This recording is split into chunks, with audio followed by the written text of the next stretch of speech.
سارے اکٹھے بیٹھ کے، باہر چند ہزار لوگوں کا جتھا تھا، وہ جتھا ہمیں نکالنا چاہتا تھا اور نکال کے اس کا ایجنڈا کوئی اور تھا. یہی سچ ہے اور کیا سچ ہے مجھے بتائیے. تو میاں نواز شریف صاحب کے بارے میں بھی آج میں کچھ باتیں کرنا چاہتا ہوں جو پبلکلی ہوتی نہیں ہیں. تو گزارش یہ ہے کہ اسی قائد اعظم کے پاکستان میں جب نواز شریف صاحب جن کا آج یوم ولادت ہے، وہ 3 بار وزیر اعظم بن چکے ہیں، ایک بار بھی ان کو اپنی ٹرم پوری نہیں کرنے دی گئی. یار گناہ کیا کیا ہے؟ پہلا گناہ یہ تھا کہ جب نیوکلیئر ایکسپلوژن کا ٹائم آیا تو نواز شریف ڈٹ گیا. میاں صاحب کے بعد دوستوں نے جو آج حکومت میں بیٹھے ہیں کہا کہ یہ کام نہ کرنا. نواز شریف صاحب نہیں مانے، اور نواز شریف صاحب چونکہ چیف ایگزیکٹو تھے ملک کے، فیصلہ تو نہیں کرنا تھا. یہ نہیں کہ ایٹم بم انہوں نے بنایا ہے، وہ تو ایک طویل جدوجہد ہے، اس کا کریڈٹ تو سب کو شیئر کیا جانا چاہیے اور ہوتا ہے، لیکن وہ فیصلہ تو وزیر اعظم نے کرنا تھا جو 2/3 اکثریت سے وزیر اعظم تھا. آپ دیکھیں 2/3 اکثریت سے منتخب وزیر اعظم نیوکلیئر ایکسپلوژن کا فیصلہ کرتے ہیں اور اس کے بعد کس طرح ان کو اقتدار سے رخصت کیا جاتا ہے، کیونکہ اس کی قیمت ادا کرنی تھی. انہوں نے قیمت ادا کی، ہائی جیکر بنا دیا. نواز شریف ہائی جیکر تھا؟ ہائی جیکر تو جہاز میں بیٹھا ہوا تھا جس نے ملک ہائی جیک کیا. وہ ہائی جیکر جو ہے وہ پارسا ہو گیا، نواز شریف کو باہر نکال دیا، شہباز شریف کو نکال دیا، پہلے جیلوں میں، اس کے بعد ہم ساروں کی باری آ گئی. ہم جوان تھے اس وقت، سب جیلیں کاٹ رہے ہیں، مارے کھا رہے ہیں. اس جہاں پہ مجلس تحفظ پاکستان ہو رہی ہے اور محترمہ کلثوم آپا اس کو لیڈ کر رہی ہیں، گھروں کی عورتوں کو باہر نکلنا پڑا، تب بھی ہم یہی بول شٹ سنتے تھے، غدار ہیں، انڈین ایجنٹ ہیں، ایمان کمزور ہے. ہم کس طرح کے انڈین ایجنٹ ہیں اور ایمان کمزور ہے؟ ووٹ ہر بار لوگ ہمیں دیتے ہیں، جتنا مرضی پروپیگنڈا کر لیا جائے. وہ وقت گزرا جناب، پھر پاکستان آگے بڑھا. یہ موٹر وے ایک مثال دوں گا جسے 99 میں مکمل ہونا تھا، آج تک مکمل نہیں ہو سکی. اب 4 گنا 10 گنا قیمت پہ بنے گی، قومی خزانے پہ بوجھ نہیں پڑا. اس طرح کی ہزاروں مثالیں ہیں، لیکن نہیں. ایک طاقتور وزیر اعظم پاکستان میں نہیں ہونا چاہیے، بھلے 2/3 میجورٹی سے آ جائے. پھر واپس آئے. نواز شریف صاحب چاہتے تھے کہ ایک نرم انقلاب آئے. پتہ نہیں آج کل بھی نرم انقلاب کے بارے میں وہ کیا سوچتے ہیں. مجھے تو اب وہ نرم انقلاب آتا بظاہر نظر نہیں آتا، کیونکہ یہ جس عمل میں ہم پڑ گئے ہیں اس میں تو آگے بہت ساری مائنز لگی ہوئی ہیں، ایک تھوڑی ہے. تو پھر ہم آئے جناب اقتدار میں، لوگوں نے ووٹ دیا، ہم آ گئے پنجاب میں. شہباز شریف صاحب نے دن رات ایک کر دیا، ہم آنکھوں سے دیکھتے تھے. وہ شخص سوتا ہی نہیں تھا، کام ہی نہیں کرتا تھا. ہر تیسرے چوتھے مہینے شہباز صاحب بیڈ ریڈن ہو جاتے تھے، اتنا کام کرتے تھے. میاں صاحب کی قیادت تھی، شہباز شریف صاحب چیف منسٹر تھے. یہ سارے لوگ جو ان کے ایم پی ایم این اے گزرے ہیں، یہ بھگدڑ بھاگ رہے تھے. انہوں نے پنجاب کا ناک نقشہ بدل ڈالا. پیپلز پارٹی، میں بات کرنا چاہتا ہوں پولیٹیکل میچورٹی کی، میرے سمیت، میں گواہی دینا چاہتا ہوں، میرے سمیت بہت سے لوگ نواز شریف صاحب کو، زرداری صاحب کے آخری دنوں میں جب ابھی 1.5 سال 2 سال باقی تھے تو کہتے تھے جی لانگ مارچ کریں، ملک کا حال خراب ہو گیا ہے. تو نواز شریف صاحب ڈٹے ہوئے تھے کہ لانگ مارچ نہیں کرنا. تو ہم نے کہا جی کیوں نہیں کرنا، استعفے دیں اسمبلیوں سے. انہوں نے کہا نہیں دینے. تو ہم نے کہا یہ تو 2 نقصان ہوں گے میاں صاحب. ایک تو عمران خان کی سیاسی برت ہو جائے گی، کیونکہ جذباتی قوم ہے، لوگ چاہتے ہیں کہ آپ پیپلز پارٹی کی حکومت کو چلتا کریں، آپ ٹائم پورا کروا رہے ہیں. تو میاں صاحب نے کہا کہ جس کی مرضی برت ہو، 5 سال پورے ہی ہوں گے، جو ووٹ لے کے آئے گا ووٹ آؤٹ ہوگا، ووٹ کے ذریعے جائے گا، جتھے کے ذریعے، لانگ مارچ کے ذریعے، استعفے کے ذریعے وہ نہیں جائے گا. یہ پہلی بات ہے، میں گواہی دیتا ہوں. میں ان لوگوں میں شامل تھا جو لڑائی چاہتے تھے، اور ایک میاں صاحب لڑائی نہیں چاہتے تھے، ایک پرویز رشید صاحب نہیں چاہتے تھے، اور ایک آدھ اور تھا، باقی ہم سب لڑنے والے تھے. مگر ہم غلط ثابت ہوئے، میاں محمد نواز شریف درست ثابت ہوئے. 2013 کا الیکشن آج، اس سے پیچھے بھی ایک واقعہ بتانا چاہتا ہوں. ہم لندن میں تھے، ڈیوک سٹریٹ میں مسلم لیگ کا دفتر تھا. میاں صاحب جلا وطن تھے. اور پیچھے جا رہا ہوں، میں نام نہیں لوں گا، پاکستان کا ایک بڑا سیاسی گھرانہ ہے، وہ جماعتیں بدلتے رہتے ہیں، ہر بار اگلی جماعت. وہ آ گئے وہاں پہ اور انہوں نے میاں صاحب کو رابطہ کیا کہ جی ہمیں لے لیں اپنی پارٹی میں. اس خاندان کے 3-4 لوگ پالیٹکس کرتے ہیں، کوئی سینٹ میں، کوئی قومی اسمبلی میں، کوئی کہیں کوئی کہیں. تو میاں نواز شریف صاحب نے کہا کہ نہیں، جو لوگ روز سیاسی وفاداریاں بدلتے ہیں ان کو نہیں لینا۔ کسی نے آگے بتایا کہ محترمہ بے نظیر بھٹو صاحبہ سے وہ مل رہے ہیں اور پیپلز پارٹی میں شرکت ہونے لگی ہے۔ تو ہمارے جو وہاں ساتھی بیٹھے تھے، ساری سینئر لاٹ تھی پارٹی کی، انہوں نے میاں صاحب کے سامنے پیپلز پارٹی کی اور محترمہ کی برائیاں شروع کر دی۔ تو 15-20 منٹ وہ کہ جی یہ کر دیا وہ کر دیا، آخر میاں صاحب کی بس ہو گئی سن سن کے۔ میاں صاحب نے کہا ذرا میری بھی بات سنو، خاموشی اختیار کریں، سب چپ ہو گئے۔ انہوں نے کہا کہ یہ برائیاں آئندہ مت کریں میرے سامنے، میں نہیں چاہتا کہ یہ فیملی پیپلز پارٹی میں جائے اور پیپلز پارٹی کے لیے بوجھ بن جائے۔ ان کی سیاست بھی داغدار نہیں ہونی چاہیے، اپنی سیاست بھی بچانی ہے، ان کی سیاست بھی بچانی ہے۔ اب یہ پولیٹیکل میچورٹی کا سفر ہے کہ کبھی ہماری قبائلی دشمنی تھی ایک دوسرے کے ساتھ، اور سیاسی بلوغت کا سفر جب سیاسی عمل چلا اور چلتا گیا تو بات وہاں آ گئی جہاں ہمارا میثاق جمہوریت ہو گیا۔ اور وہ میثاق جمہوریت، میں نے پرسوں بھی خواجہ رفیق صاحب کی برسی پہ کہا تھا، میں ایک سیاسی کارکن ہوں، 4 دہائیوں سے اوپر ہو گئے ہیں کام کرتے ہوئے۔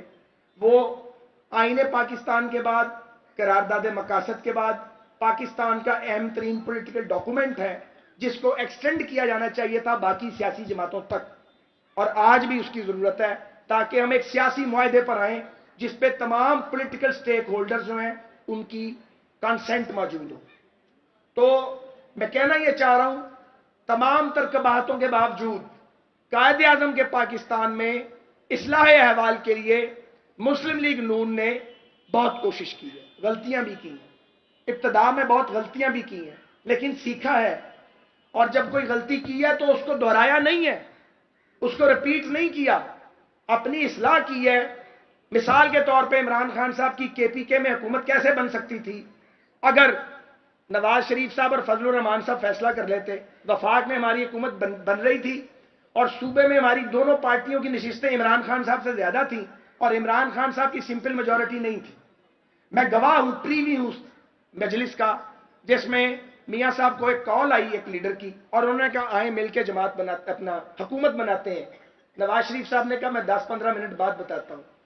تو میاں صاحب نے اپنے ساتھیوں سے بات کی اور کہا نہیں، عمران خان کا جمہوری حق ہے کیونکہ ان کی نشستیں KP کی اسمبلی میں زیادہ ہیں مسلم لیگ نون سے، انہیں موقع ملے گا۔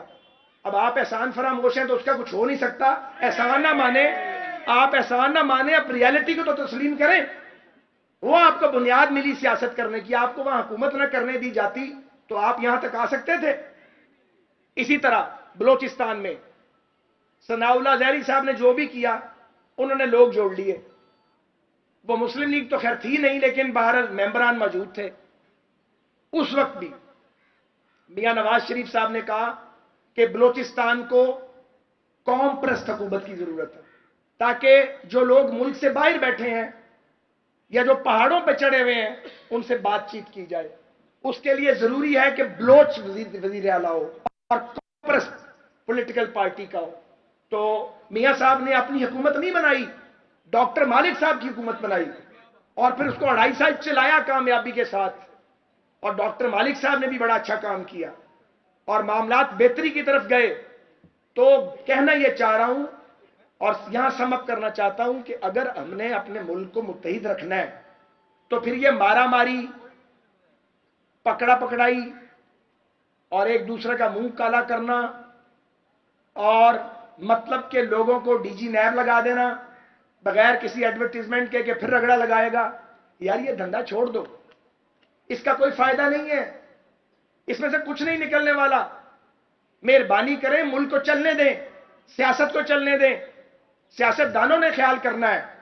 ہم ہر وقت ایک ہی طرف ٹارگٹ کرتے ہیں، انہوں نے یہ کر دیا، اور جو ہم کرتے ہیں اس طرف نظر کیوں نہیں کرتے؟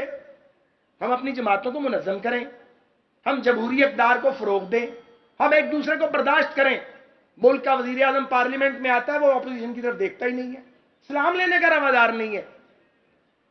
کل ایک وفاقی وزیر سے میری ملاقات ہوئی، طے تھی الیکشن کمیشن کے معاملے پہ، تو میں نے ان سے یہ کہا کہ یہ جو الیکشن کمیشن کے ممبران لگنے ہیں یہ کوٹا سسٹم کے تحت نہیں لگنے چاہیے۔ انہوں نے اتفاق کیا تو میں نے کہا میرٹ پہ لائیں ناموں کو، وہ لوگ لے کے آئیں جو نہ آپ کی مانے، نہ ہماری مانے، نہ کسی اور کی مانے، قانون کے مطابق چلیں، اصول کے مطابق چلیں۔ تو ایسے لوگ پاکستان میں موجود ہیں، لیکن اس کے لیے ضروری ہے کہ وقت کا حکمران اگر سیاست دان ہے تو وہ سیاسی جماعتوں سے، سیاسی قوتوں سے ایک ورکنگ ریلیشن تو رکھے۔ اگر اس کا ورکنگ ریلیشن ہی نہیں ہوگا تو ریاست کو خطرات لاحق ہوں گے، ہمیں خطرات لاحق نہیں ہوں گے۔ ہمیں تو ان کی بیوقوفیوں کا اور ناکامیوں اور نااہلیوں کا ڈیویڈنڈ ملنا ہے، اور کسی کو مل ہی نہیں سکتا۔ اس لیے نہیں مل سکتا کہ نیچرل اوپوننٹ ہم ہی ہیں۔ کے پی میں مولانا فضل الرحمان کو ملا ہے، پنجاب میں وہ پی ایم ایل این کو ملے گا۔ آپ کل الیکشن کرا لیں۔ آپ نے ضمنی الیکشن دیکھے؟ ضمنی دیکھے؟ ایک منٹ بچوں، ایک منٹ۔ ضمنی انتخابات میں مسلم لیگ نون کو ایک الیکشن کے سوائے کامیابی ہوئی مسلسل۔ کینٹونمنٹ بورڈ کے انتخابات ہوئے، 60% گیا پی ایم ایل این کا ووٹ۔ تو یہ ٹرینڈ ہے، یہ ٹرینڈ ہے۔ آپ ووٹ آؤٹ ہو جائیں گے۔ میں ایز اے پولیٹیکل ورکر میں نہیں چاہتا کہ کوئی سیاسی جماعت ایلیمینیٹ ہو جائے، چلے وہ پی ٹی آئی ہو یا کوئی اور ہو۔ سیاسی جماعتوں کی ایلیمینیشن پولیٹیکل کلچر کے لیے نہایت خطرناک ہے۔ پیپلز پارٹی کی بھی ریبرتھ ہونی چاہیے پنجاب میں، پر اس طرح نہیں جس طرح کی جا رہی ہے۔ این 133 والا ماڈل نہیں چلے گا، اسی طرح نشاط کالونی والا ماڈل نہیں چلے گا۔ وہ آپ پولیٹیکل سٹرگل کی بنیاد پہ آگے بڑھیں، ہمیں خوشی ہوگی، ہم بالکل اپنے بازو واہ کریں گے تاکہ آپ کا نظریاتی ووٹ آپ کو ملے، پی ٹی آئی کا نظریاتی ووٹ انہیں ملے، ہمارا ووٹ ہمیں ملے۔ آئے کارکردگی کی بنیاد پہ مقابلہ کریں، تانے دینے کی بنیاد پہ ایک دوسرے کا مقابلہ نہ کریں، ایک دوسرے کو رگیدنے کا کام بند کریں۔ ایک اور بات بتانا چاہتا ہوں، جب ہماری حکومت تھی وفاق میں، ہمارے کچھ ساتھی پرائم منسٹر کو جا کے کہتے تھے کہ جی فلاں فلاں پیپلز پارٹی کے لیڈران ان کا احتساب کریں۔ میں اس کا گواہ ہوں، ایک بار کا، 2 بار کا، 4 بار کا، آخر میاں صاحب نے کہا بھائی بس کرو، احتساب کرنا احتسابی اداروں کا کام ہے، انصاف دینا عدالتوں کا کام ہے۔ میں نے ملک چلانا، مجھے ملک چلانے دو۔ لوگوں کے پاس روٹی نہیں ہے، کپڑا نہیں ہے، ہسپتال نہیں ہے، تعلیمی ادارے کم ہیں، صنعت نہیں چل پا رہی، ملک اندھیروں میں ڈوبا ہوا ہے۔ یہ میری ذمہ داری ہے۔ مجھے لوگوں نے ووٹ دیا کہ پاکستان کو اندھیروں سے نکال کے اجالوں کی طرف لے کر جاؤ، یہ میرا مینڈیٹ ہے، اس پر کام کرو۔ سیاست دانوں کے گندے کپڑے دھونے کے لیے مجھے مجبور مت کرو، اور نواز شریف نے نہیں کیا۔ تو یہ سیاسی بلوغت ہے۔ تو میں یہ گزارش کرنا چاہتا ہوں، اگر ہم قائد اعظم کے پاکستان کی حفاظت کرنا چاہتے ہیں، اگر ہم 22 کروڑ کے اس ملک کو مستحکم کرنا چاہتے ہیں، اگر ہم نیوکلیئر پاکستان کو پروٹیکٹ کرنا چاہتے ہیں، تو پھر سکور سیٹل کرنے ہمیں بند کرنے ہوں گے، پھر ایک بدلہ چھوڑنا پڑے گا۔ میں یہ سوچ سمجھ کے کہہ رہا ہوں، اور وہ بدلہ پی ایم ایل این کو چھوڑنا پڑے گا۔ آپ کو موقع ملے گا، آپ کو حکومت بھی ملے گی، اور آپ دیکھیں گے آپ آگے آگے ہوں گے، حکومت آپ کے پیچھے ہوگی، لیکن جب آپ کو حکومت ملے تو پھر ملک کو آئین اور قانون کے مطابق چلائیں، کسی سے بدلہ نہ لیں، قانون اور آئین کو اپنا کام کرنے دیں، اور ملک کے اندر ایک استحکام لائیں۔ اور پاکستان میں جو انکمپلیٹ ایجنڈا ہے میاں نواز شریف کا، ترقی کا، خود انحصاری کا، خوشحالی کا، پاکستان کو ایک معاشی طاقت بنانے کا، اس کی طرف اب پاکستان کو لے کے جائیں۔ پھر جتھوں کی سیاست کو ڈسکریج کریں، سب مل کر سارے سٹیک ہولڈر جمہوریت کی حفاظت کریں، سارے سٹیک ہولڈر، صرف سیاسی جماعتیں نہیں، سیاسی جماعتیں، عدلیہ، اسٹیبلشمنٹ، میڈیا، سب مل کر جمہوریت کی اور آئین کی حفاظت کریں۔